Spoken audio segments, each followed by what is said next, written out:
আসসালামু আলাইকুম সুপ্রিয় চাকরি প্রত্যাশী বন্ধুগণ। আজ আমি আপনাদেরকে 10 সেকেন্ডে কিভাবে দুই সংখ্যার বর্গ নির্ণয় করা যায় তা শিখাবো। ধন্যবাদ। চলুন শুরু করা যাক। প্রথমে আমরা 27কে বর্গ করব।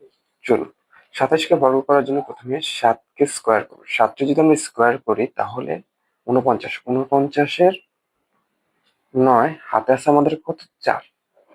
এখন 7 দুগুণে 14, 14 দুগুণে 28, 28 আর 4 হলো 32, 32-এ 2 হাতে আছে কত আমাদের?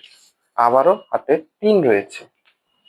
ঠিক আছে, এবার যদি আমি 4কে স্কোয়ার করি, সরি 2কে যদি স্কোয়ার করি তাহলে হবে 4, 4-এর সাথে যদি আমি 3 যোগ করি তাহলে হয় 7। তাহলে 27-এর আমাদের বর্গ হলো 729। তারপর আবার আমরা যদি 32-এর বর্গ করতে চাই তারপর আবার শুরু করে 2কে যদি আমরা বর্গ করি হয় কত? 4। এখন 3 দুগুণে 6, 6 দুগুণে 12, 12 2 হাতে আছে 1।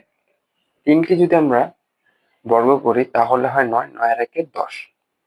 32-এর বর্গ হলো 1024। ঠিক একই রকম ভাবে যদি আমি 45-এর বর্গ করি, 5কে যদি স্কোয়ার করি তাহলে হয় 25, 25-এর 5 হাতে আছে আমাদের আবার 2। এখন 4 5 20, 20 দুগুণে 40, 40 আর 2 42, 42-এর 2 হাতে আছে আবার 4।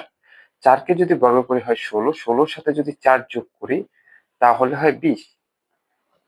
তাহলে 45-এর স্কোয়ার হলো 2025। ঠিক একইভাবে যদি আমরা 83-কে যদি বর্গ করি তাহলে দেখুন, 3কে যদি আমি বর্গ করি তাহলে হয় 9, 3 8 24, 24 দুগুণে 48, 48-এর 8 হাতে আছে আবার 4। 8-এর যদি আমি বর্গ করি তাহলে 64, 64 আর 4 হলো 68। তাহলে আমাদের 83-র বর্গ হলো 6889।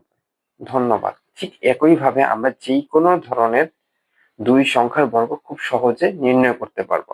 আশা করি আপনারা সকলে তা বুঝতে পেরেছেন।